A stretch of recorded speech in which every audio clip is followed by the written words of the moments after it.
All right, let's take you back live to the Union Buildings. Our reporter Natasha Phiri speaking to some new members of the cabinet. Over to you, Natasha. Well, very good evening to you, Francis, and once again to our SABC viewers. As promised, we delivered the swearing-in of both those ministers. Thandi Modise is now the new Minister of Defence and Military Veterans, and of course we saw there Nkadimeng is now the Deputy Minister of Cogta. I'm actually joined by Thandi Modise. I only, unfortunately, have two questions that I'm allowed to ask you, but I'm sure you're feeling elated right now. But Modise, I think we're all curious to know, when did you tender your resignation as a Speaker of the National Assembly? I tendered my resignation in yesterday because when the announcement was made, I was on an official visit in Iran. And so I couldn't do that electronically. I had to wait until I was in South Africa to do so. Okay. And Modise, around your appointment, I think there's been a bit of controversy. Given that, you were heading another state, of arms, don't you think that the president was somewhat unconstitutional in announcing your appointment as minister last week, Thursday? There's that narrative that's out there in the public. If you can just clarify that for us. Well, yes, head of another arm. But the Constitution does not prohibit the President to take us. Remember, members of Parliament, the Speaker, the Deputy Speaker, Chairperson of the NCOP and so on, are public representatives voted for under the ticket of a particular party. The head of that party and the head of state. By the way, the head of state means that he oversees all three arms of state and can command and instruct any of us. And it is in that spirit that my appointment was made. You earlier on spoke about elation. I don't think it is a matter of elation. For me, it is a matter of duty. It is a matter of obeying. It is a matter of ensuring that, to the best of my ability, I walk into the shoes of my successor and I try and do what is in the best interest of this country.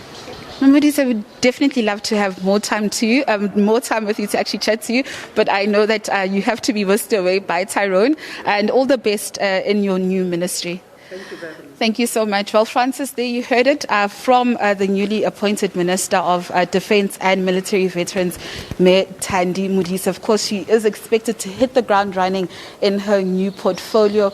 But while we wait for Nkadimeng, Thembisile Simelane-Nkadimeng, who's now the newly appointed Deputy Minister of Cogta, if I'll just take you through, some of the strides or some of, the credentials of Modise. Earlier on, Francis, we had this conversation. We spoke that Modise had actually cut her teeth at a very young age into politics. In 1976, as you earlier said, she went and she joined the ANC, and of course, she also trained as She's a military veteran. So, this portfolio is nothing new to her. In 1979, she was arrested and imprisoned, and making her the first woman there, Francis, in South Africa to be jailed for MK activities. Further, in 1980, she was jailed for 10 years. But from the period of 1994 to 2004, she was elected as a member there of Parliament in the Republic of South Africa. But I'm also joined by a person who's no stranger to local governance and government. She was a deputy president of Salga and the president. She also served at some appointed time as the mayor of Polokwane. Nkadimeng, how are you feeling right now? Inside, I just saw you tapping your feet there. Were you a bit nervous? Oh yeah, not a bit. I was nervous. But I think I've calmed down now. I'm okay. I'm beginning to internalize.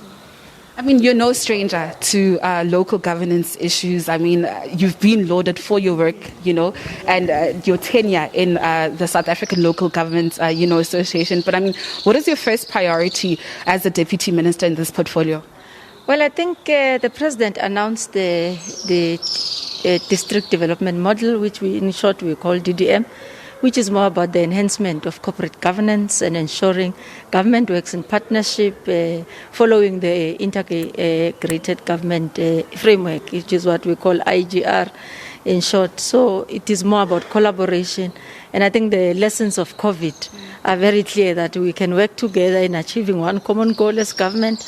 And that's for me to ensure that government participates in the well-being of municipalities, but also municipalities participate and throw services to the people, which is what our mandate is about, to change the lives of the communities of South Africa. So that's my main mandate, is to ensure that I entrench a district development model across the spectrum of government in a cooperative manner. But then secondly, to ensure accountability and proper service delivery quality, which is what our people deserve. Nkadimeng, thank you so much, and thanks for your time. I've only been permitted to ask you 2 questions, so we will catch up with you at a later stage. Francis, well, there you've heard it from Thembisile Nkadimeng saying that her main priority is to put the lives of ordinary South Africans first through the likes of a service delivery. You will also know that, I mean, she is one of the youngest ministers serving under the cabinet of President Cyril Ramaphosa, being 48 years old. Of course, we would like to have more time with the ministers, but of course, we are pressed for time. But with that said, Francis, I neither want to add or to, subtract what those two ministers, one deputy and one minister, had to say. And with that, from the SABC team here in the Union Buildings, it's back to you in studio. All right. Well, hopefully we will hear from them again very soon after they've been doing good work for South Africa. Thank you very much, Natasha Phiri.